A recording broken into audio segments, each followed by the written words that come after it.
I've ever played to in the United Kingdom. Very exciting for me. I'm an Irish American, by the way, originally from New York, but I live in Ireland now. But I was always Irish, really. Raised in New York, raised by Irish people, raised in the proper Irish way, in that I was raised by ferocious alcoholics. And people always laugh there, especially in Scotland. In America, if you said that, people would not laugh, because it's not actually funny. An American crowd would be like, oh my God, that is terrible. That must have been so hard for you. I hope you went to Al-Anon, because that can be quite wounding.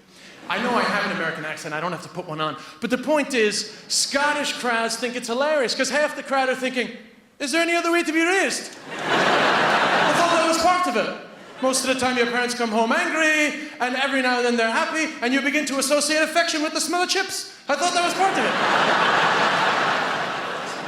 it. So at 14, my parents sent me to boarding school in Ireland, right? Which I guess is an odd thing, you know? Not that easy. You know, I guess you would think a boarding school in Ireland, a lot of dangerous things. Most of you would be thinking it would be the priests. But no, for me, it was the things that I didn't know about Irish society. I didn't even know what nettles were.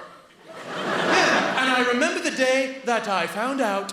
I was playing football, badly, in the tennis court, as you do, trying to impress the lads, and the ball went into the weeds, and I was like, hey guys, I'll get the ball, and I thrust my hand to dislodge the ball, and I felt a sensation I had never felt before in my life, and I remember thinking, oh my God, I am being electrocuted!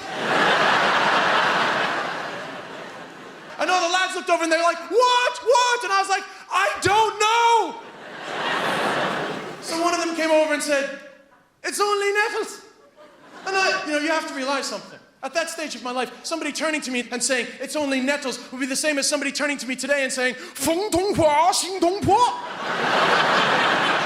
I hadn't a clue what he was saying. I was like, what the hell are nettles? And he was like, those things. And I was like, well, what do I do? And he's like, move your hand.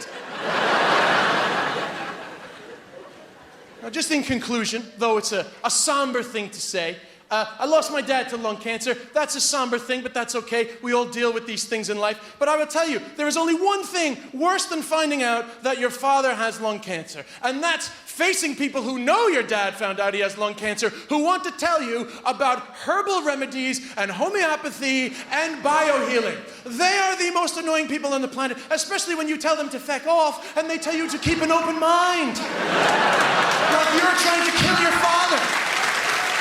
Like my Uncle Jack, who couldn't stop telling me about the American Indian herb that cured the woman down the road of cancer. When I asked him which cancer, he didn't even know which one, which was laughable to me because I've had testicular cancer, my mother had breast cancer, and now my father had small cell lung cancer, stage 4, and yet some woman down the road has been miraculously cured of a cancer. Pick whichever one you like by the American Indian herb. It is a miracle, Uncle Jack. Is this the same American Indian that we took everything from? Their land, their culture, their way of life? I'm pretty sure we didn't accidentally leave them with the cure for cancer, Uncle Jack.